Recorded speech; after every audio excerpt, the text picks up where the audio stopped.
Hello friends, welcome to my YouTube channel glorious legal web. आइए हम लोग judiciary classes में सेल ऑफ गुड्स एक्ट के अंदर कुछ स्टडी करते हैं।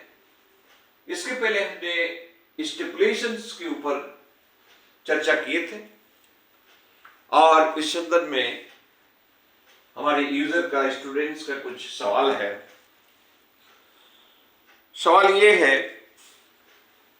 कि पूछ रहे हैं कि स्टिपुलेशन को जब हम डिक्शनरी में उसका मीनिंग ढूंढे तो उनका जो सिनोनिमस है वो स्टिपुलेशन कंडीशंस आ रहा है। तो फिर हम लोग स्टिपुलेशंस को, कंडीशंस और वारंटी को अलग अलग कैसे देखेंगे। तो फ्रेंड्स, हमारे जो लॉ के जो इंटरप्रिटेशन है वो वाइटल होता है। आप किसी एक वर्ड का लिटरल मीनिंग से जो है आप कोई ये नहीं कर पाएंगे, कोई डिसीजन में आप डिसीजन नहीं ले पाएंगे। आपको इंटायर सेंटेंस को जो है इंटरप्रेट करना होगा, तब जाके आप कॉन्सिक्वेंस उसका आपको पता चलेगा।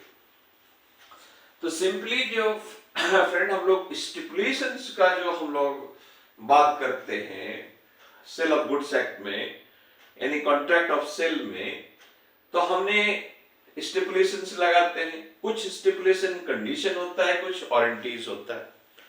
अगर कंडीशंस का ब्रीच होता है, अगर कंडीशन का ब्रीच होता है तो उसका कॉन्सिक्वेंस अलग होगा, उसका लीगल रेमेडीज अलग होगा। अगर वारंटीज का ब्रीच होता है तो ऐसे सिचुएशंस में उसका जो है लीगल रेमेडीज अलग होगा, उसका जो है कॉन्सिक्वेंस अलग होगा। एकदम आपको आसमान जमीन का अंतर हो जाएगा। तो फ्रेंड्स, हम लोग ऑलरेडी वर्ड टू वर्ड जो है सेक्शंस 12 को पढ़े थे और उसके बाद कुछ केस लॉज के साथ भी हम लोग स्टडी किए थे। तो चलिए, जब आप लोग की ये सवाल आ ही गया तो इसको आगे और थोड़ा देखने की कोशिश करते हैं, हाँ स्टडी करते हैं।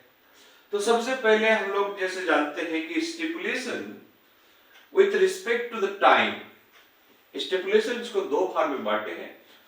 विथ रिस्पेक्ट टू टाइम ये ऑलरेडी हम लोग डिस्कस कर चुके हैं सेक्शन 11 में, और दूसरा जो है रिस्पेक्ट टू गुड्स।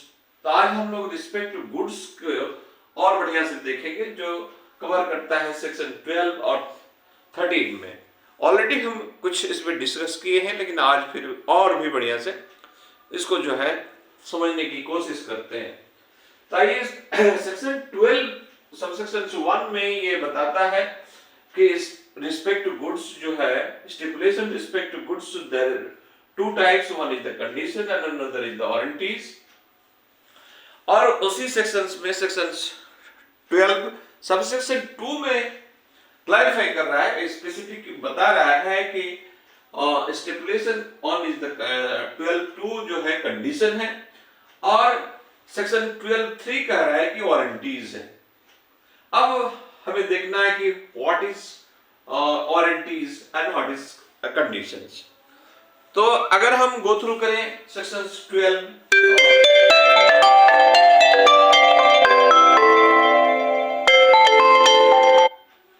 अगर हम गो थ्रू करें सेक्शन 12 सबसेक्शन 2 को, तो हम पाएंगे कि essentials to the main purpose of the contract, ऐसा कोई कंडीशन, ऐसा कोई स्टिपुलेशन, हम लोग कंडीशन नहीं कहेंगे, ऐसा कोई स्टिपुलेशन जो essential to the main purpose of the contract, तो ऐसे को स्टिपुलेशन को हम लोग कहेंगे कंडीशन। अब फ्रेंड्स, होप सो कि जो यूजर सवाल पूछे थे कि स्टिपुलेशन ही तो कंडीशन है, स्टिपुलेशन ही तो कंडीशन है, ये सिनोनिमस है, तो अब आपको जो है इसका आंसर मिल गया होगा। स्टिपुलेशन डेफिनेटली, स्टिपुलेशंस एक मतलब आप जो है कॉन्ट्रैक्ट को जब डिजाइन करते हैं तो कुछ शर्तें रखते हैं, कुछ शर्तें रखते हैं। तो उस स्टिपुलेशंस की जो शर्तें होते हैं वो दो तरह के हो सकते हैं, कुछ कंडीशन होंगे, कुछ वारंटीज होंगे। तो कंडीशंस किसको कहते हैं? कंडीशंस को कहते हैं कि essential to the main purpose of the contract. ऐसा कोई कंडीशन जो एकदम जरूरी है, एसेंशियल्स है main purpose of the contract, तो उसको हम लोग यहां ये कहां पे दिया गया है? सेक्शन 12 और सेक्शन 2 में। और दूसरा जो है सेक्शन 12 सबसेक्शन 3 में कह रहा है कि collateral to the main purpose of the contract है। ऐसे कोई कंडीशन, ऐसे कोई स्टिपुलेशन जो collateral to the main purpose of the contract हो, तो इसको कहेंगे हम लोग वारंटीज। तो पहला वाला क्या हो गया? क्योंकि वो एसेंशियल है तो वो प्राइमरी हुआ। दूसरा वाला क्या है? Collateral to the main purpose of the contract, जो है main purpose of the contract, तो इसलिए दूसरा वाला सब्सिडियरी हो गया। तो एक प्राइमरी, दूसरा सब्सिडियरी। अगर आपका कंडीशन से ब्रीच होता है तो ऐसे सिचुएशंस में आप जो है अपने कॉन्ट्रैक्ट को बातिल कर सकते हैं। लेकिन अगर आपका वारंटीज ब्रीच होता है तो ऐसे सिचुएशंस में आप जो है अपना कॉन्ट्रैक्ट को बातिल लेके आप जो है डैमेजेस क्लेम कर सकते हैं। तो this is the legal consequences. ये क्या होता है कि आपको जब कोई कोई सूट जो है फाइल होता है, तब जो है जस्टिस जो है उसको इंटरप्रेट करके देखते हैं कि whether it is the breach of the condition और it is a breach of the warranties. तो आइए फ्रेंड्स, हम लोग आज दो एग्जाम्पल लेते हैं और दो केस लॉ लेके हम लोग इसको समझने की कोशिश करते हैं। पहला एग्जाम्पल, मान लिया जाए एक लड़की की अपनी शादी है और वो चाहती है कि शादी में हम जो है एक रेड कलर साड़ी वेयर करें, पहने। तो उन्होंने अपनी जो है साड़ी की ऑर्डर देते हैं, तो वो स्टिपुलेट करते हैं। अब इसी स्टिपुलेशंस में हम लोग देखेंगे, जानने की कोशिश करेंगे कौन सा स्टिपुलेशन कंडीशन है और कौन सा स्टिपुलेशन वारंटीज है, तो क्लैरिटी आ जाएगा। तो वो लड़की जो है अपनी जो है जो कॉन्ट्रैक्ट जो है सेल ऑफ माने कॉन्ट्रैक्ट ऑफ सेल में जो है वो अपने स्टिपुलेशंस डालते हैं। नंबर 1 कि साड़ी वो रेड कलर होना चाहिए, और भी जो उनकी जो स्पेसिफिकेशन है साड़ी का, वो रेशमी होना चाहिए या बनारसी होना चाहिए, व्हाटएवर माइट बी, तो वो अपना डालते हैं। नंबर 1। नंबर 2 कि वो कह रहे हैं कि चूंकि शादी मेरा जो है 2 जनवरी 2026 को है, इसलिए वो साड़ी की डिलीवरी जो है ऑन और बिफोर 1 जनवरी 2026 को होना चाहिए। तो फ्रेंड्स, 2 हो गया। तीसरा स्टिपुलेशन उन्होंने कहा कि ऐसी साड़ी की जो डिलीवरी होगा हमें जो मिलना चाहिए वो बाय रजिस्टर्ड पार्सल से मिलना चाहिए। क्या मिलना चाहिए? रजिस्टर्ड पार्सल से। तो नंबर 1 स्टिपुलेशंस। पहले अभी हम लोग देखते हैं स्टिपुलेशन। स्टिपुलेशंस में कौन सा स्टिपुलेशंस कंडीशन है और कौन सा वारंटीज है, इसको जानने की कोशिश करेंगे। तो देयर आर 3 स्टिपुलेशंस है। One is the red color sari, another is the delivery on or before 1st January 2026, and third one the registered delivery by the registered person। तो फ्रेंड्स, अगर हम इसको यहां पे मान लेते हैं कि उनको जो है रेड कलर की साड़ी मिल गया और 1 जनवरी ऑन और बिफोर 1 जनवरी 2026 मिला, लेकिन ये साड़ी रजिस्टर पार्सल से नहीं मिलकर के कोई मैनुअल डिलीवरी किसी आदमी ने उसको घर में देके गया या कोई दूसरा मोड से उनको देके गया, तो डेफिनेटली यहां तो उन्होंने जो है स्टिपुलेट तो किया था, और स्टिपुलेशंस का एक जो तीसरा नंबर स्टिपुलेशन है उसका ब्रीच हुआ। उनको तो जो है साड़ी मिला लेकिन रजिस्टर्ड पार्सल से नहीं मिला। तो क्या ये जो है रजिस्टर्ड पार्सल से नहीं मिलने का ये क्या कंडीशन का ब्रीच माना जाएगा या वारंटीज का ब्रीच माना जाएगा? तो फ्रेंड्स, यहां साफ आपको देखने को मिल रहा है कि उसको साड़ी मिलना एसेंशियल था, रेड कलर एसेंशियल था, main purpose of the contract, और ऑन और बिफोर 1 जनवरी 2026 मिलना जरूरी था। That is also essential to the main purpose of the contract, तो ये दोनों एसेंशियल्स जो है फुलफिल हो रहा है, लेकिन third one is not essential, it is a collateral to the main purpose of the contract. इसीलिए ये जो है हमने इसको जो है ब्रीच ऑफ द कंडीशंस नहीं करके ब्रीच ऑफ द वारंटीज कह सकते हैं। अगर यानी मेन पर्पस जो है आपका था वो फुलफिल हो गया, आपको डिलीवरी भी हो गया, आप यहां बहुत ज्यादा से ज्यादा आप डैमेज की क्लेम कर सकते हैं, आप जो कॉन्ट्रैक्ट को बातिल नहीं कर सकते हैं। Friends very clear. एक दूसरा हम लोग एग्जाम्पल लेते हैं। फॉर द एग्जाम्पल्स, एक व्यक्ति ने, मिस्टर ए ने ढोकला का ऑर्डर दिया। तो ढोकला का जब उन्होंने ऑर्डर दिया तो कहा कि भाई हमको ढोकला चाहिए, 1 केजी ढोकला चाहिए, लेकिन हाफ केजी के ये पैक बना के, हाफ केजी के पैक में हमको चाहिए। अब क्या है कि ढोकला तो सेलर जो है ढोकला दिया, डिलीवरी किया, और उन्होंने 1 केजी ढोकला ही दिया। लेकिन क्या किया, उन्होंने जो स्टिपुलेशन था कि हाफ केजी के पैक में 2 हाफ पैक होना चाहिए, लेकिन वो 2 हाफ केजी के पैक नहीं दे करके सिर्फ 1 ही केजी के पैक में जो है उन्होंने ढोकला को डिलीवरी कर दिया। तो यहां पे भी आपको देखना है कि ढोकला मिलना, अब कोई दूसरा गुड्स मिलता तो आप नहीं लेते, दूसरा गुड्स मिलता तो नहीं लेते, ढोकला ही मिला तो आप लेंगे। और आपको 1 केजी चाहिए था तो 1 केजी ही आपको मिला है, लेकिन वो जो पैकेजिंग है वो 2 हाफ केजी के 2 पैकेट होना चाहिए था, यहां 2 पैकेट नहीं हुआ है। तो यहां पे भी आपको स्टिपुलेशंस का जो स्टिपुलेशंस थर्ड नंबर जो ब्रीच होता है वो जो है आपका कंडीशन नहीं होकर के आपका वारंटीज माना जाएगा। क्यों? इसलिए कि आपको जो है ये जो collateral to the main purpose of the contract है, which is the subsidiary not the primary. तो फ्रेंड्स ये दोनों एग्जांपल से हम लोग क्लैरिटी एकदम साफ है। आइए हम लोग दूसरा जो है एक केस लॉज देखते हैं। काफी जो है लैंडमार्क केसेस जो है, काफी इंपॉर्टेंट केस है वर्डी वर्सेस मार्शल।